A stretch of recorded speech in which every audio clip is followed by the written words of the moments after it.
Hey, so this is the first video didn't upload too well. So this is cryptocurrency and real estate investing with Damien Wongsang. I'm a broker at Highline Residential and Daicho, which is a real estate crowdfunding startups. We work with small investors, first time buyers. So one of my clients is 20 years old, just bought a piece of land for like $1,600. You could build a 20 unit on the land, which is awesome. Proud of him. Um, so there's a part one and there's a part two to this video, and so this is part one. And part one, I go through 15 different steps on how to purchase your property, or really just talking about the great aspect of real estate investing, but from an investor that only make his money in the digital market, trading cryptocurrency, right? So so now we're talking about taking your real your digital gain and transforming them into a real world asset, which now makes you not a kind of bring you out into this world of paying taxes like adults. So here we go, where it's 20 reasons. So I'm just going to go through 16, and then part two is 4, and then I'm going to kind of like regurgitate how to start working with us to buy your first real estate asset after you using crypto.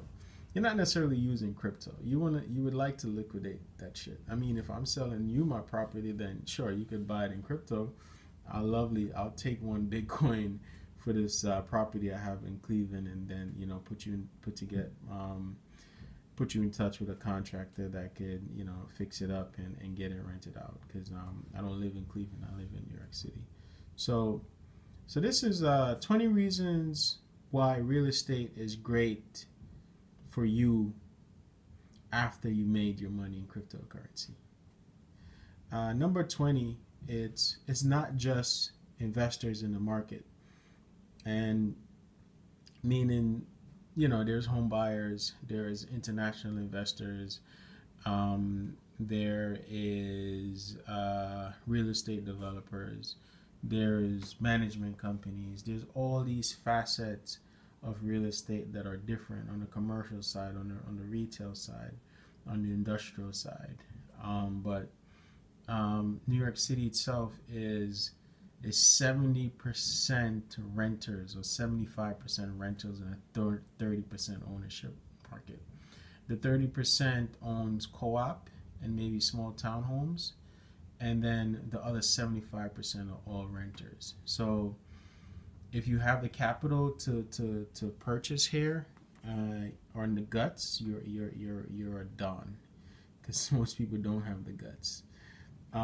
So you're not just an investor in the market, right? You actually take your digital currency, your crypto that you've made, and then buy a real world asset. So now, if you're a young millionaire in the crypto market and you buy a nice brownstone next to a celebrity, what does that make you?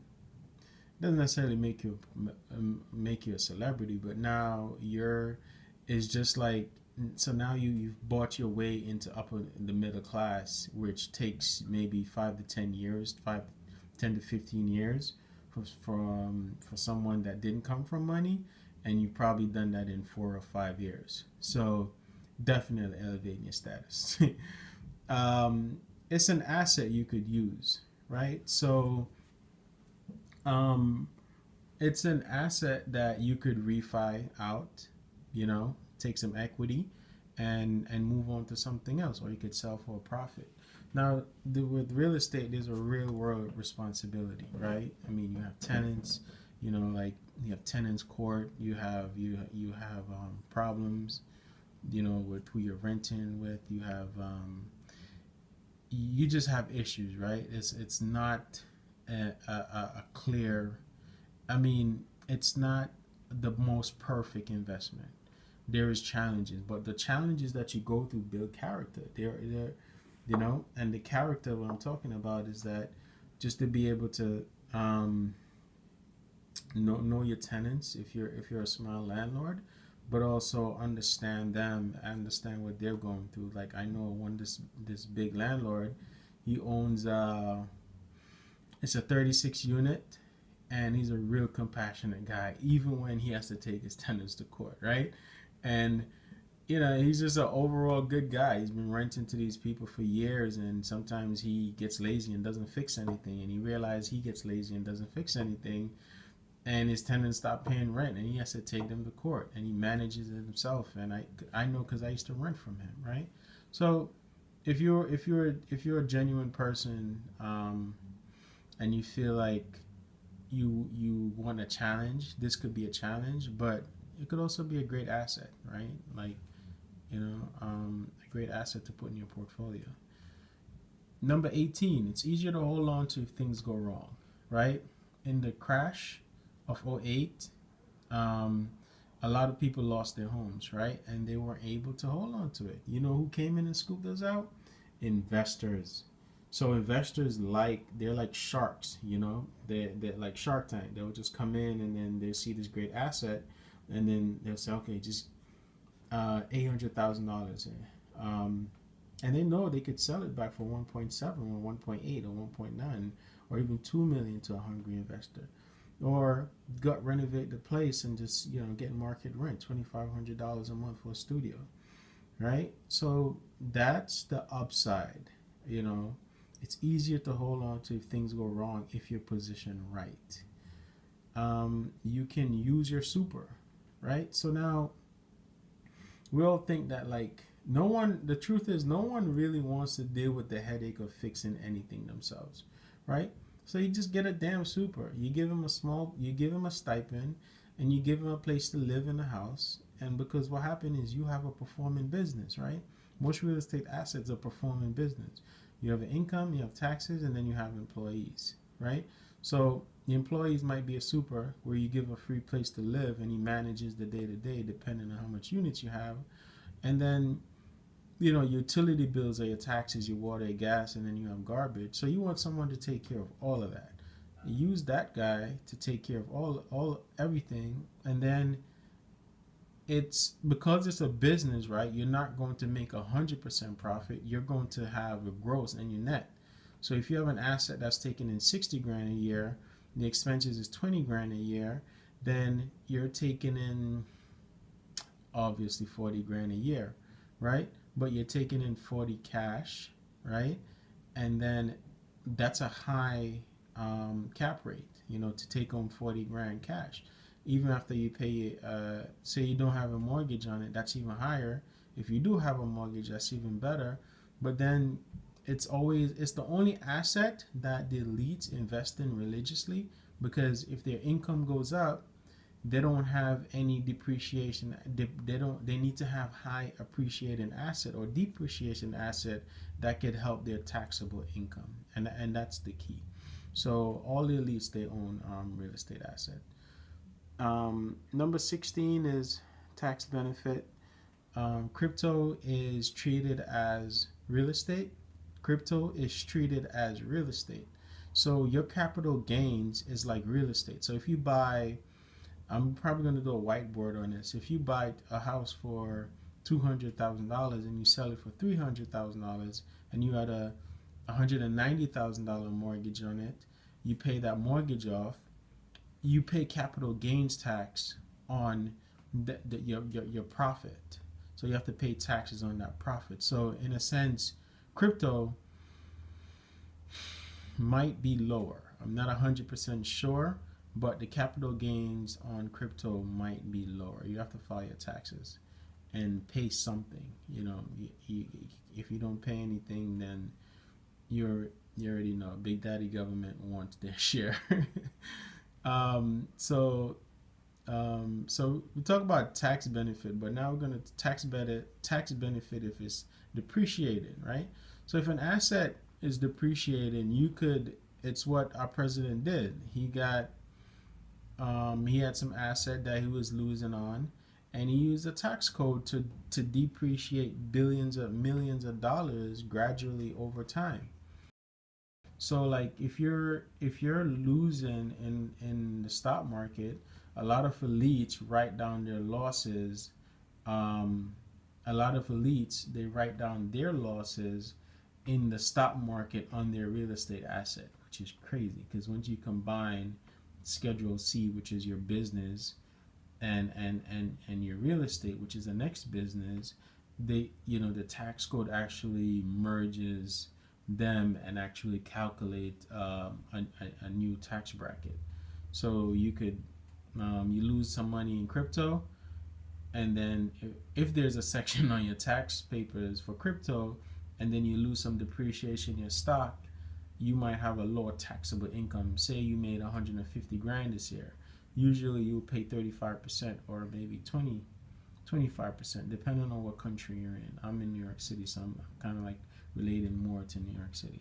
Um, you have a better chance of, you know, depreciating the asset and paying less on your profit. Your profit is high in crypto. Why? Because you're lending money to mine. You're investing. Your gains are going up real fast. You're buying into ICO, so you're getting IPO prices, pre-IPO prices, and then you're seeing a dollar. So $1,000 investment in an ICO, and that stock, that coin goes to a dollar, you're looking at maybe $1.5 million.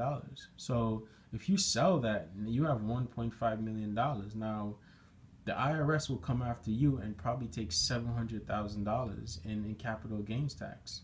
So you need an asset to depreciate that 1.5 million you just made off $1,000, or you keep it in there and build up more. But eventually, you got to realize your gains. You have to realize your gains, right? And that's the benefit of buying real world assets. Tax break, negative gearing, right? Now, um, if the speaking of negative gearing is this allow negative gearing essentially is just allowing you to write off your negative investment expenses. So against your taxes. So if you fix the roof, if you maybe do a garage or install a new roof, that's called negative gearing. So now you're able to offset a lot of your investment losses by paying less taxes, um, like I mentioned before in the tax benefit. Also, yeah, I think that's it. So number 13 is that it improves your financial know-how. And I said this before, your financial know-how is in the crypto market, mining, ICO, trading, just like an investment banker in the stock market. He may know Forex, he may know the futures market, he may know the merchant child exchange. You're increasing your financial know-how to take a digital asset and transform it into a real world asset, which is you might want to buy a nice townhome, you might want to buy a farm, you might want to buy um, a mansion, right? So those things are easy, of course, right? Once you got the money, you just pay for everything, right? But you have to have the experience to understand where to win and where you could win and where you could lose. Like if you're making enough, right? You can't really buy in Beverly Hills because the property taxes there are high, and so is a 13% wealth tax if you make over $1 million. So you really can't buy real estate in California to live like a Californian when you're making money in digital currency, right? You have to, find a place that you could find maybe 5 to 6% um, maybe taxes, in terms of like what you make, your purchase, and then what you could offset in terms of like making, capital gain, because you're not, there isn't an income tax on cryptocurrency, right?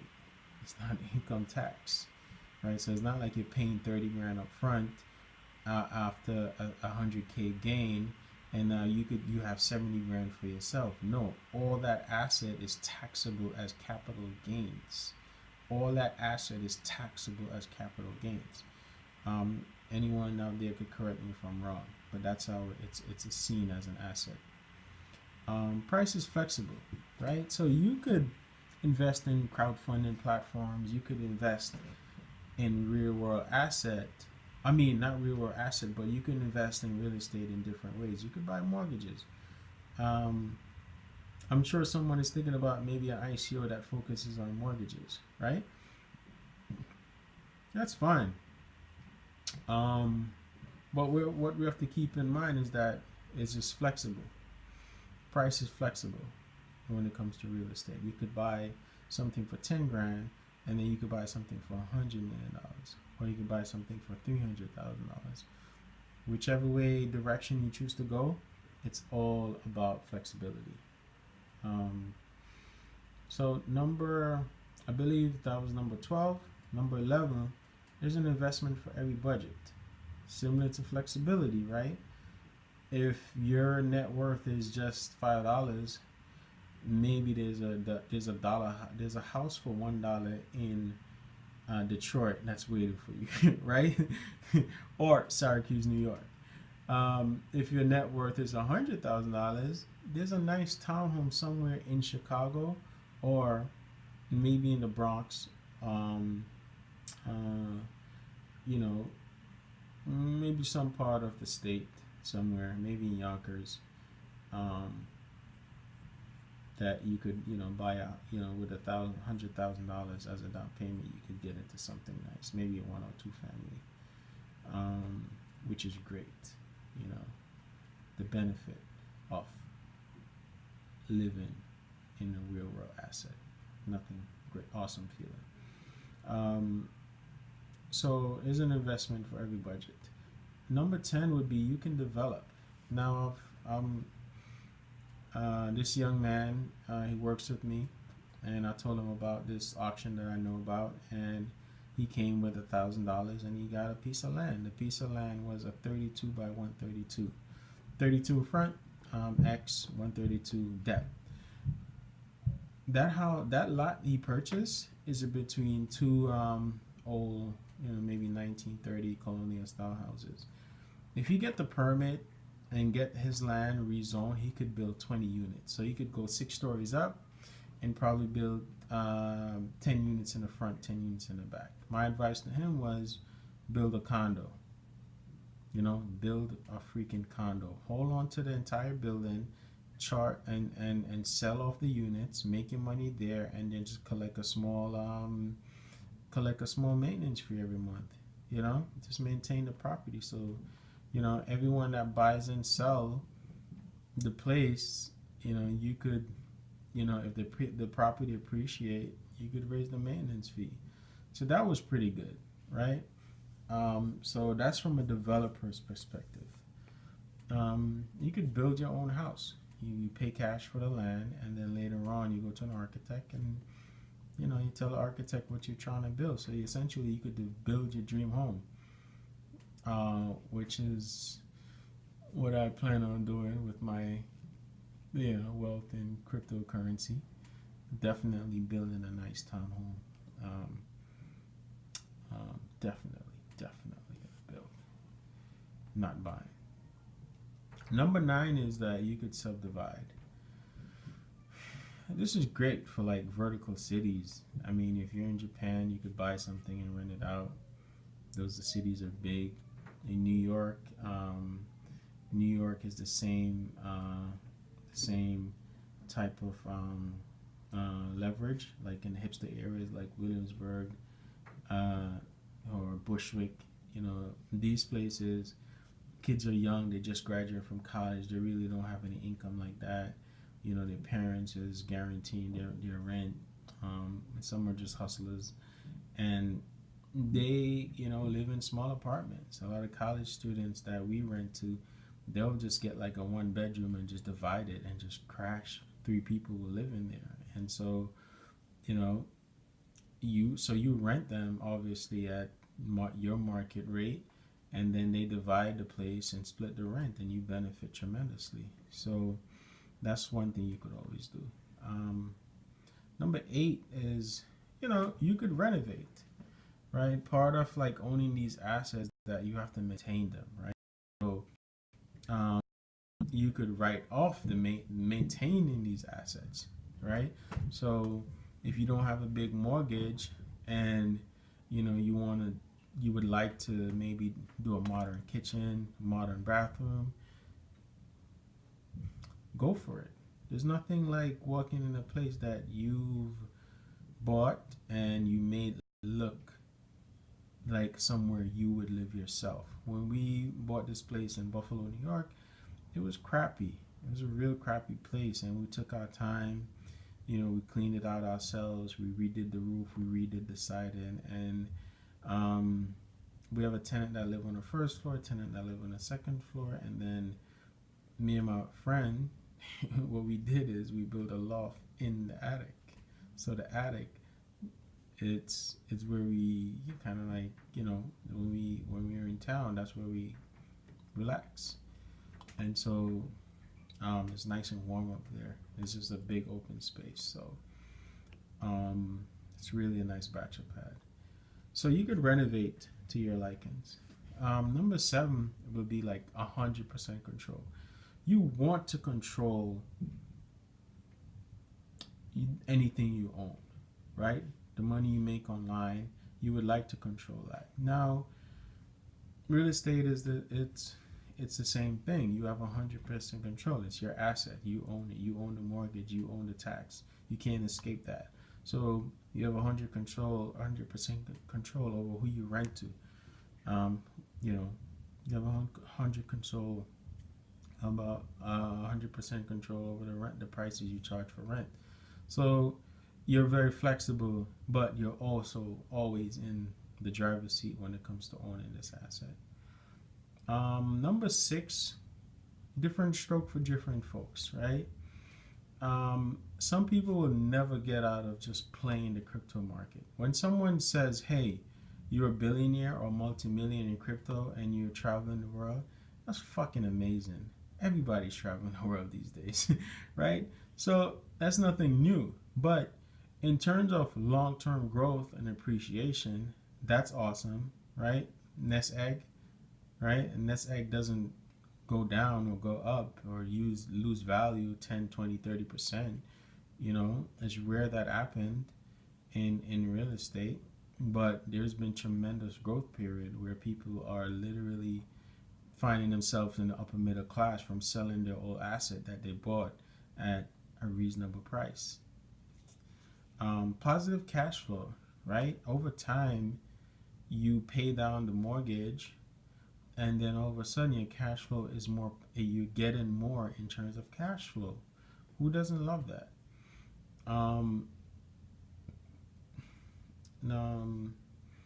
Then value, right?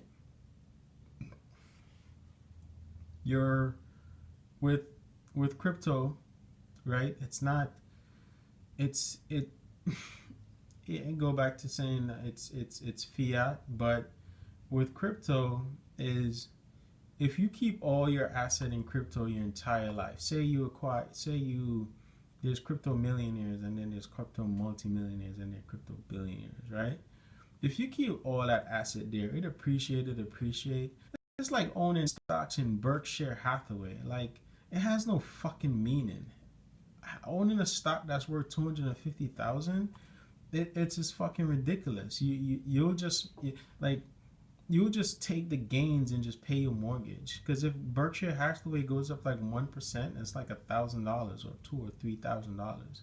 You get what I'm saying? So you want to take your digital asset and turn it into a real world asset.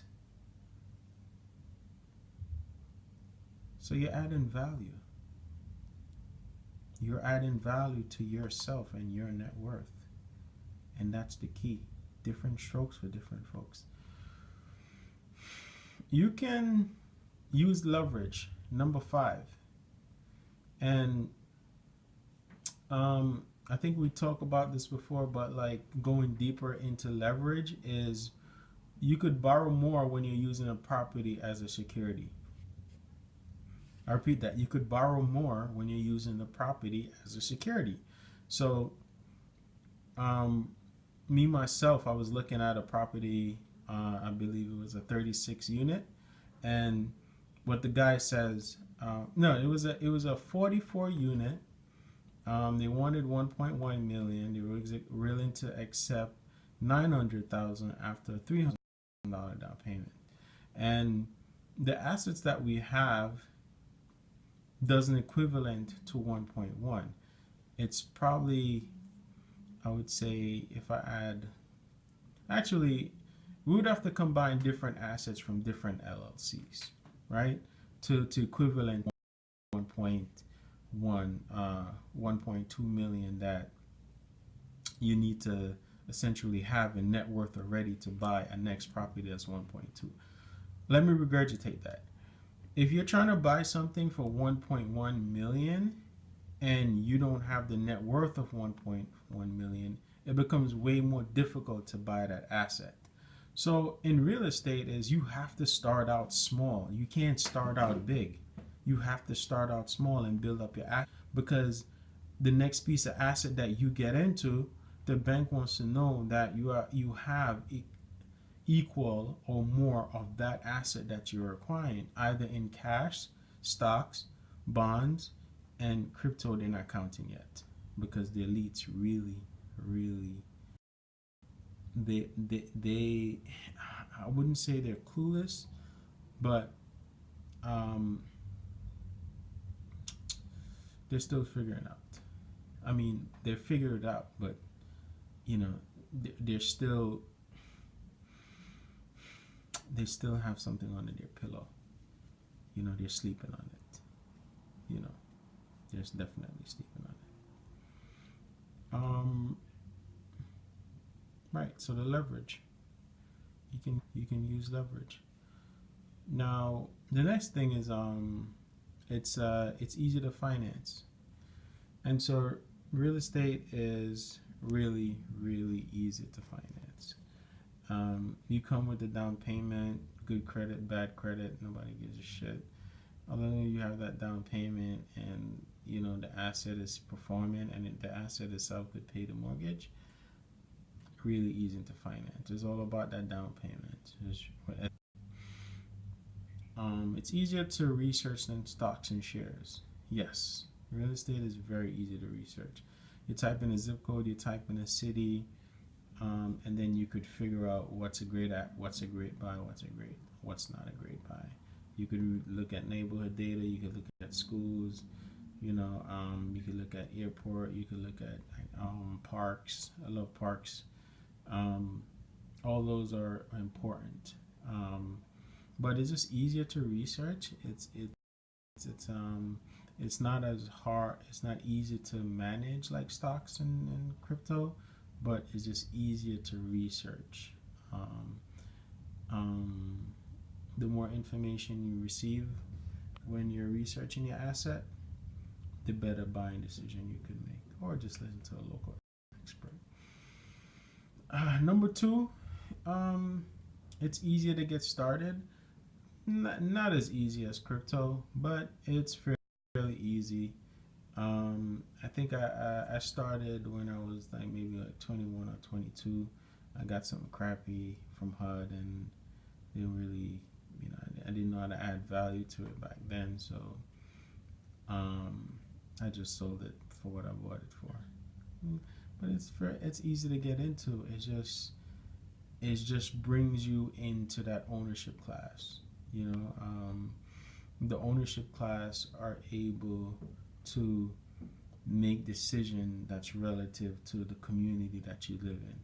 they're able to influence. They're able to speak out more because they understand that, like, listen, if I don't protect what my asset, if I don't protect the surrounding, the surrounding that my asset is in, then I'm not protecting my investment.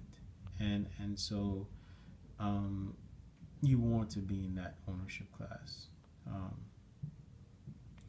so number one, it's really, I hate to say it, but like it's safe. Um, Back to owning stocks owning stocks in any company is, you know, if they start profit taking, I mean, I was Shake Shack, and Shake Shack went from $40 to $80, and I was riding it. I should have took my profit at like 75. Actually went